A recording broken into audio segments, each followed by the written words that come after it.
Bom dia, irmãos. Estamos mais uma vez juntos, não é, para estudar a palavra de Deus. Eu espero que quando esse vídeo chegar em suas mãos, os irmãos estejam bem, felizes com o nosso Senhor e prontos sempre a estudar a palavra dele e a aprender dele.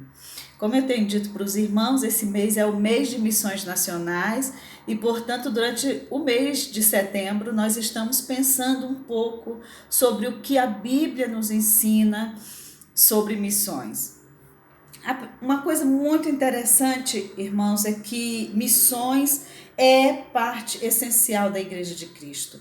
Se não vejamos, no Novo Testamento nós temos os evangelhos, que são, sem dúvida nenhuma, livros históricos, e somente um outro livro histórico, que é o livro de Atos. E esse livro é um livro, sem dúvida nenhuma, irmãos, missionário.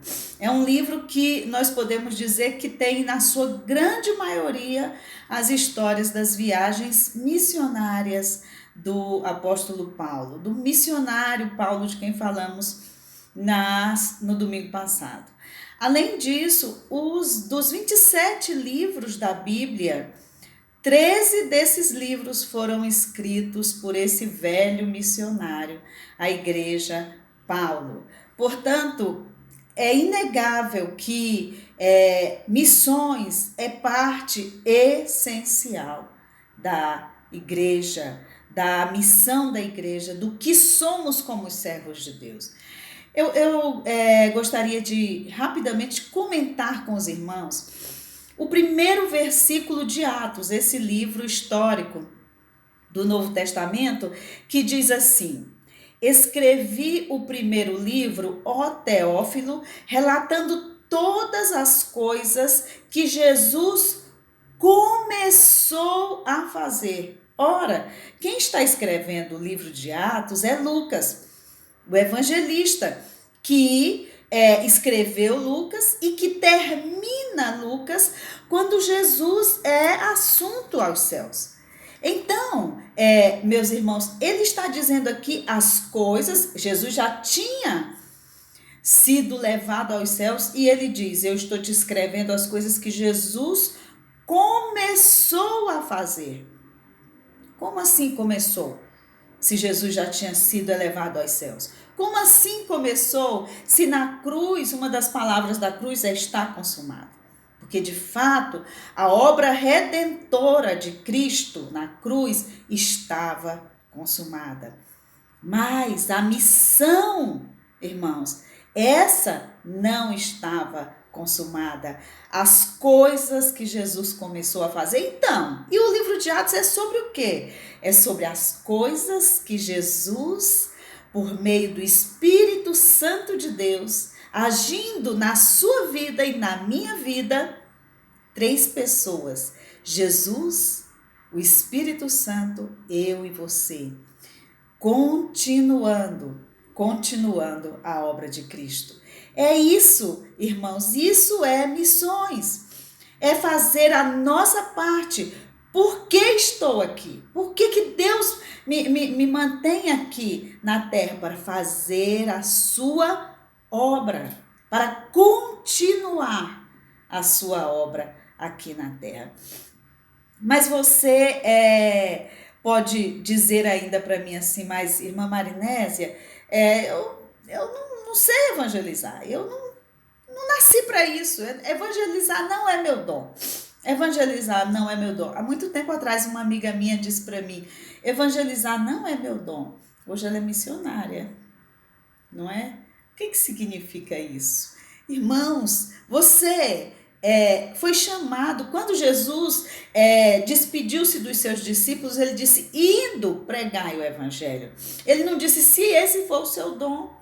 Não, ele disse a sua igreja representada ali por seus discípulos, indo pregai o evangelho.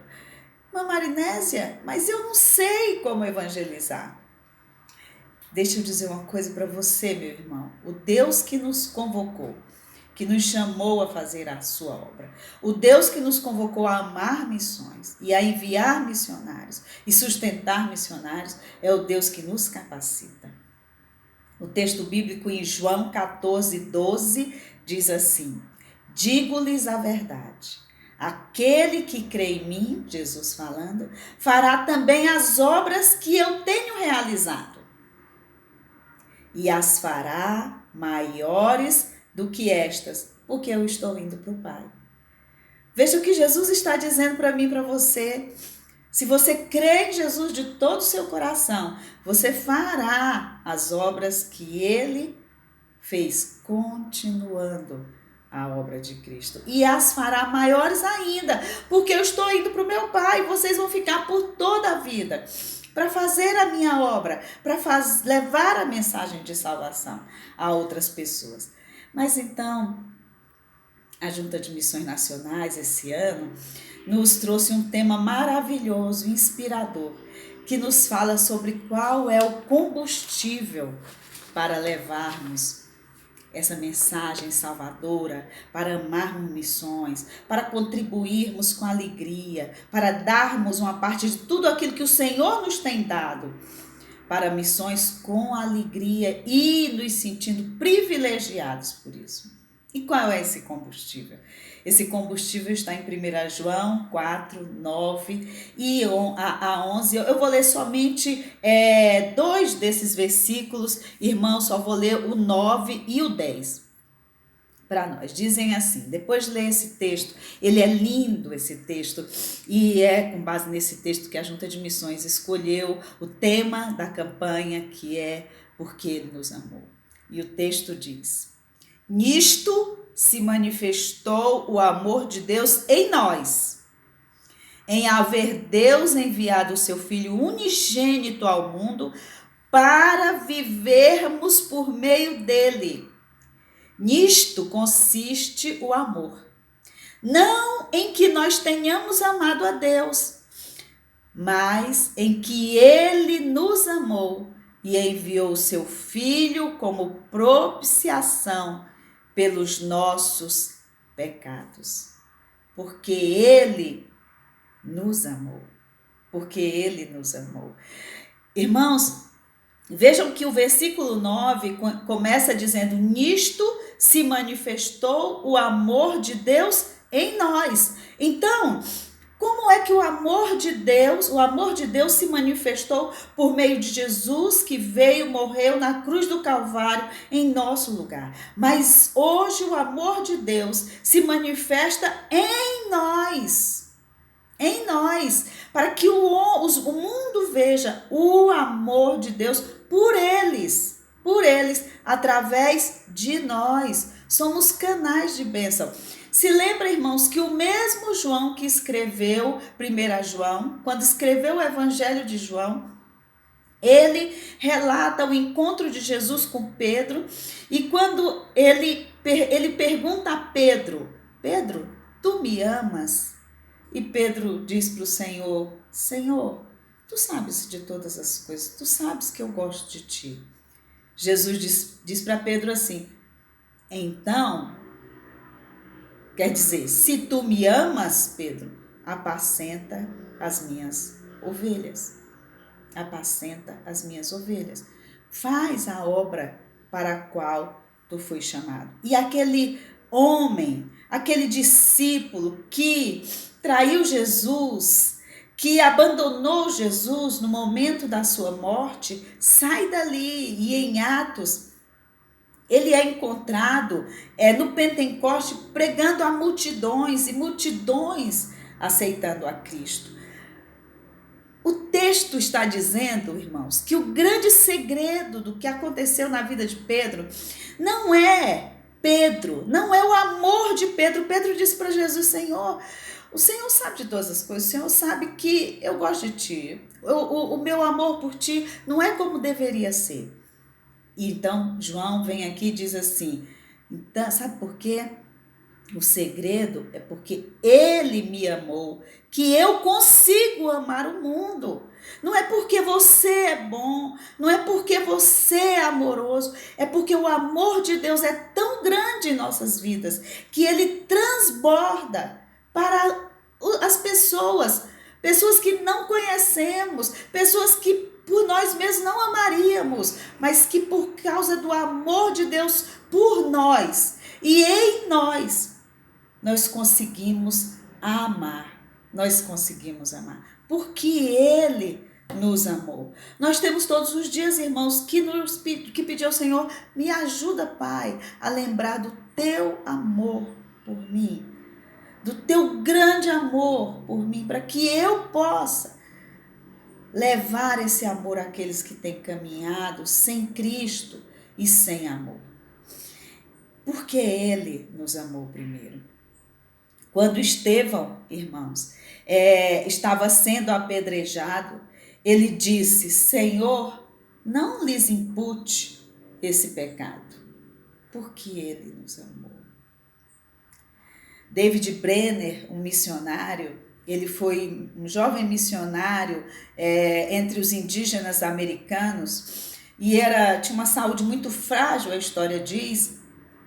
David Brenner morreu com 29 anos de idade e a história diz que ele disse assim: se eu tivesse 1000 vidas, daria todas elas por Jesus, porque Ele nos amou. O segredo não está em você, não está em mim.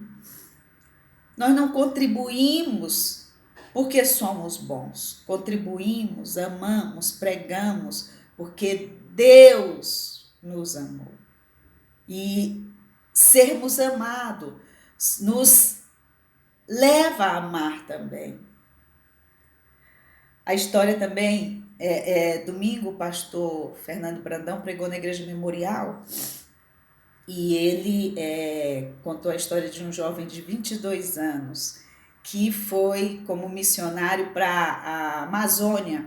Ele está numa cidade que o pastor Fernando contou que levou 28 horas de barco para chegar na cidade onde esse jovem está, 22 anos.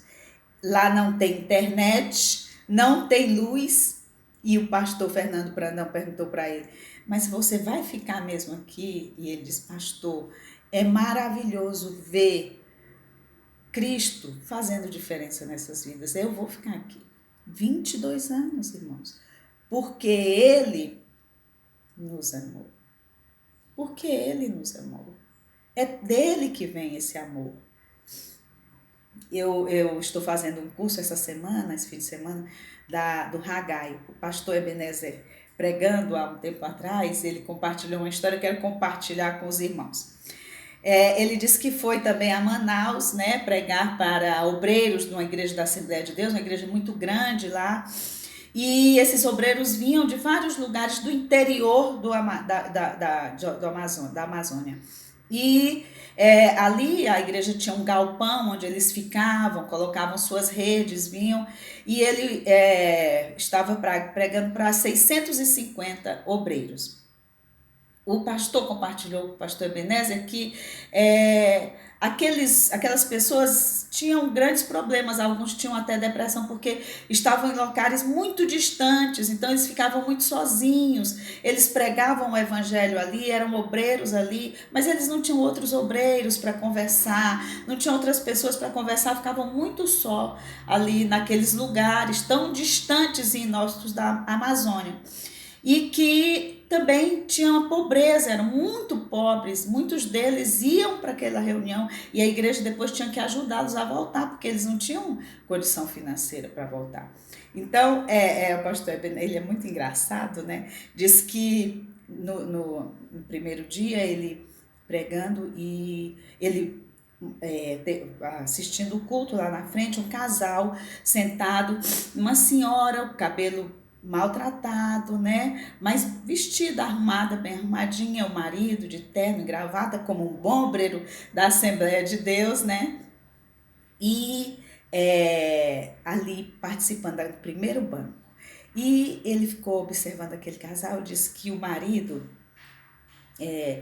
cantando, eles estavam cantando o hino da Assembleia de Deus, que eu não conhecia, que diz assim, olha esse hino, irmãos. Este povo destemido, essa é a terceira estrofe, são discípulos de Jesus, pelo mundo perseguido por levar a sua cruz, e agora revestido com poder ao mundo sai. Podes tu também dizer, sou um dos tais?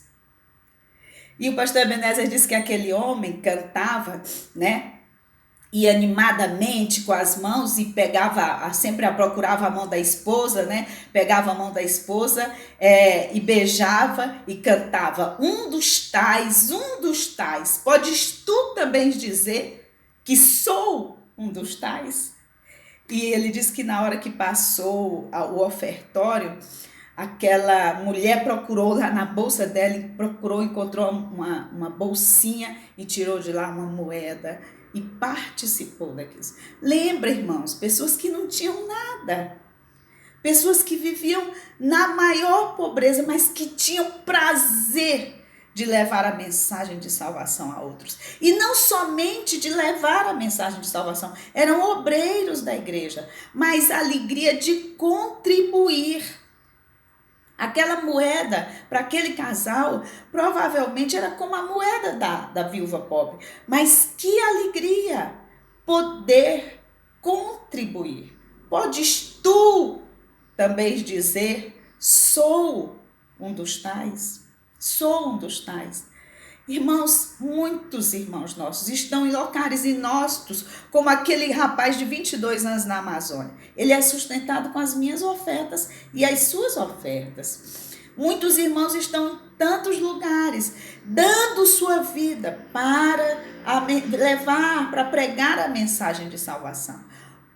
Podemos participar dessa obra maravilhosa e preciosa, contribuindo, orando e pregando o Evangelho de Cristo onde você estiver. Eu vou terminar lendo de novo a letra desse hino, que eu gostei demais. É da harpa cristã.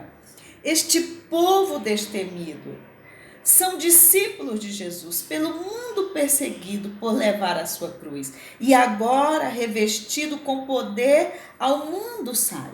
Podes tu também dizer, sou um dos tais?